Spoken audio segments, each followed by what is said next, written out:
কেউ কেউ জাতির কাছে ওয়াদাবদ্ধ হচ্ছেন, তারা ক্ষমতায় গেলে নাকি এই করবেন। যারা মুক্তিযুদ্ধের সময় স্বাধীনতা যুদ্ধের বিপক্ষে দাঁড়িয়েছেন, যে অপকর্ম করেছিলেন পাকিস্তানি সেনাবাহিনীর সঙ্গে অস্ত্র ধরে, তার জন্য তো এখনো পর্যন্ত ভালো করে ক্ষমাই চায় না। আগে ক্ষমা চান, জাতির কাছে দুঃখ প্রকাশ করেন, তারপরে কি করবেন না করবেন পরে ভেবে দেখা যাবে। বাংলাদেশের মুক্তিযুদ্ধের একমাত্র দল বাংলাদেশ জাতীয়তাবাদী দল।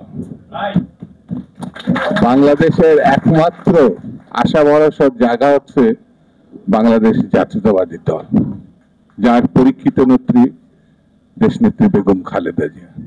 তিনি জীবনকে বিপন্ন করেছিলেন কিন্তু আপোষ করেননি। 16-17 বছরে আল্লাহ তাকে রক্ষা করেছে।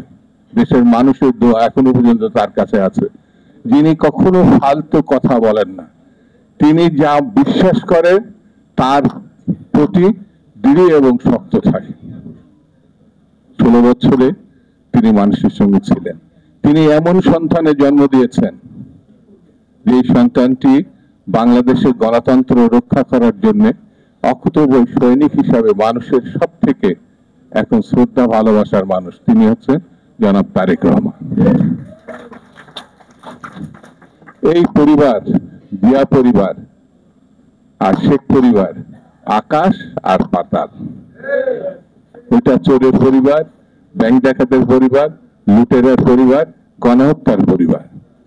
আরেকটি পরিবার হচ্ছে বাংলাদেশের স্বাধীনতার ঘোষণার পরিবার, লড়াইয়ের পরিবার, গণতন্ত্রের সপক্ষে জীবনকে উৎসর্গের পরিবার। আমরা এই মুক্তিযোদ্ধা দলের মানুষগুলো সেই দল, সেই লড়াকু নেতৃত্বের সঙ্গে আমরা আছি।